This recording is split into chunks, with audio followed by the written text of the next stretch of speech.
the simplest techniques for decorating with fondant is creating cutouts.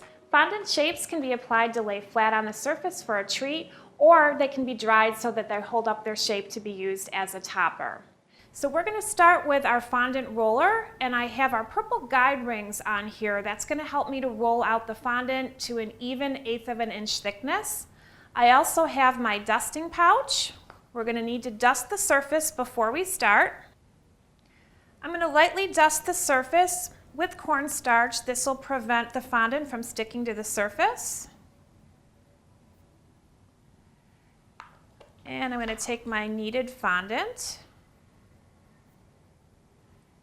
and we're going to roll this out to about 1/8 of an inch. You don't want to apply too much pressure because then you can have indents in your fondant.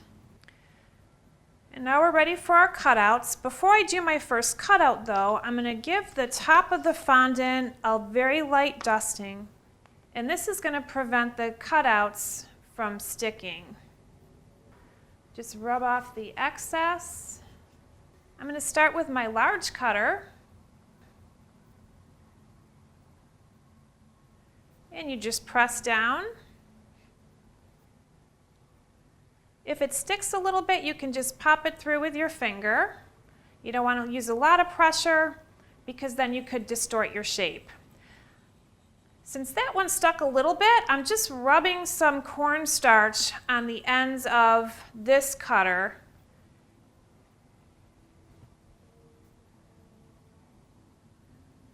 And that way it doesn't stick.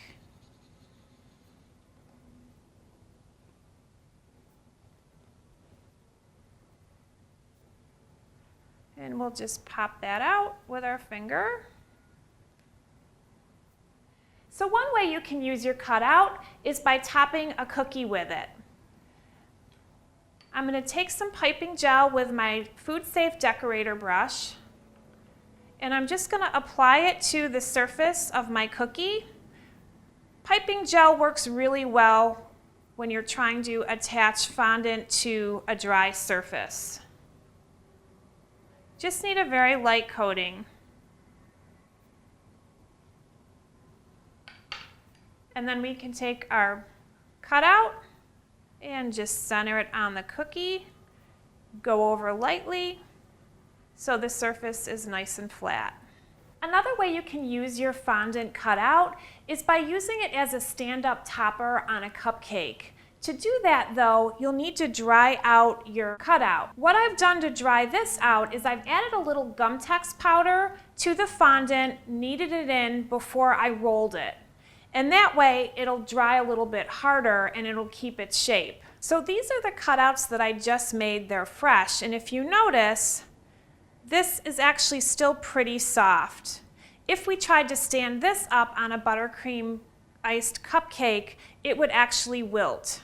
If you find that your cutouts are a little bit soft before you need to transfer them, you might just want to let them sit for a few minutes to dry.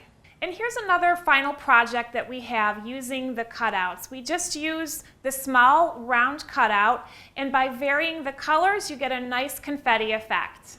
You can do this with different shapes, placement, and color palettes for a different effect. Have fun with it. Fondant cutouts are so versatile and simple. These are just a few examples of how you can use them.